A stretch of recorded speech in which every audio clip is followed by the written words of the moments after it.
사무엘하 16장 5절에서 8절 말씀 교독합니다. 오늘 말씀은 도망하는 다윗이 사울의 친족 중 한 사람인 시므이로부터 저주받는 것을 내용으로 하고 있습니다. 다윗이 갑작스럽게 시므이의 저주를 받았습니다. 5절입니다. 시므이는 사울의 친족이다라고 소개되었습니다. 사울과 다윗의 관계를 잘 아는 사람이었습니다. 그는 다윗이 사울을 죽게 했다고 생각하고 있었습니다. 오해였습니다. 시므이는 오해를 진실로 알고 다윗을 저주하였습니다. 그는 다윗을 따라오면서 저주하였습니다. 도망하는 다윗이 부당하게 조롱을 당하고 있는 것입니다. 시므이는 아들에게 쫓기며 눈물을 삼키고 있는 다윗을 무시하고 또 마음껏 조롱하고 있습니다.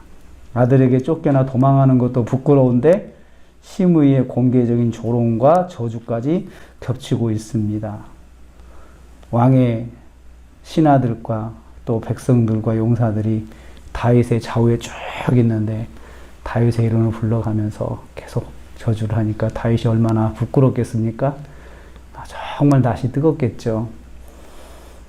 아들한테 쫓겨나는 것도 마음의 상처가 커서 마음 울면서 지금 하고 있는데 거기에 또 겹쳐서 또 대놓고 저주하는 사람이 또 생긴 것입니다. 고난은 엎친 데 덮친 격으로 올 수 있습니다. 되게 중복해서 오는 것 같습니다. 두 번째로 다윗과 일행은 돌멩이를 맞았습니다. 시므이는 다윗 일행에게 돌을 던졌다라고 했습니다. 6절 말씀에 돌을 던지는 것은 죄인에 대하여 최고의 분노를 보여주는 히브리인들의 관례적인 행위입니다. 그러니까 다윗이 돌을 맞고 그 일행들이 돌을 맞는 것은 너희들은 죄인들이라는 뜻이에요. 공개적으로 이렇게 돌을 던지는 그렇습니다. 율법을 어긴 자에 대한 처형도 돌을 던졌거든요. 처형을. 또 하나님의 명령을 멸시하고 거룩한 하나님의 공동체를 위기에 빠뜨린 자에 대한 처형을 할 때도 돌을 던졌어요. 또 간음죄를 범한 자에 대한 처형을 할 때도 돌을 던졌습니다. 그리고 신성모독한 사람한테도 돌을 던졌습니다. 그러니까 다윗이 그런 부류라는 거예요. 그래 완전히 다윗을 모독한 거죠. 다윗에 대한 그런 철저하게 모욕을 주는 것입니다. 다윗과 그 일행들이 시므이에 의해서 죄인 중에서 가장 악질적인 죄인 취급을 받고 있는 거예요. 그래도 도망가는 입장이라 어떻게 응대할 수가 없는 거예요. 그것을 시므이가 알고 철저하게 그것을 이용하는 것입니다. 힘 빠진 다윗의 자존감을 무너지게 하는 행위입니다. 마음속으로 분노가 치밀어 오를 듯한 상황이라고 생각을 합니다. 내가 이런 상황이 있다고 와서 저렇게 대놓고 저주까지 하는구나 하고 자괴감에 빠질 수 있고 자존감이 무너질 수도 있습니다. 개인적인 자존감마저 무너지는 것이 고난입니다. 그래서 참 어려울 때는 그 자존감까지도 무너뜨릴 만한 그런 일들이 또 자꾸 겹쳐서 또 따라오는 것입니다.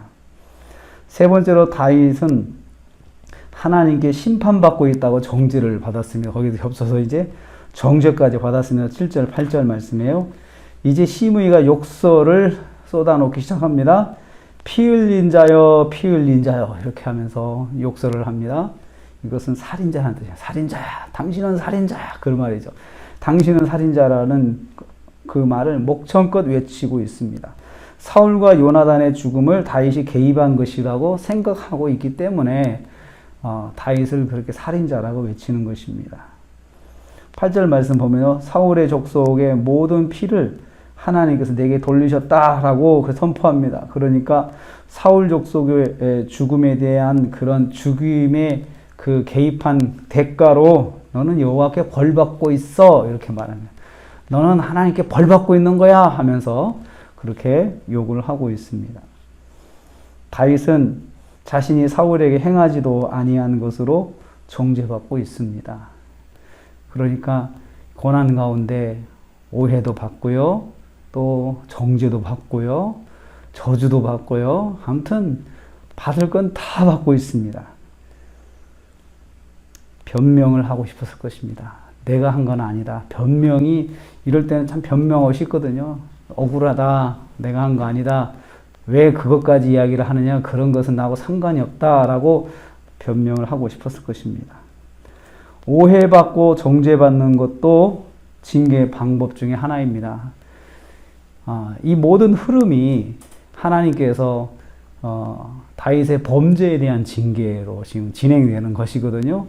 근데 하나님께서 이렇게 징계하시는 거 보면은 오해도 받고 정죄도 받도록 그렇게 하시는 것 같습니다. 모든 부끄러움이 다윗에게 지금 쏟아지고 있습니다.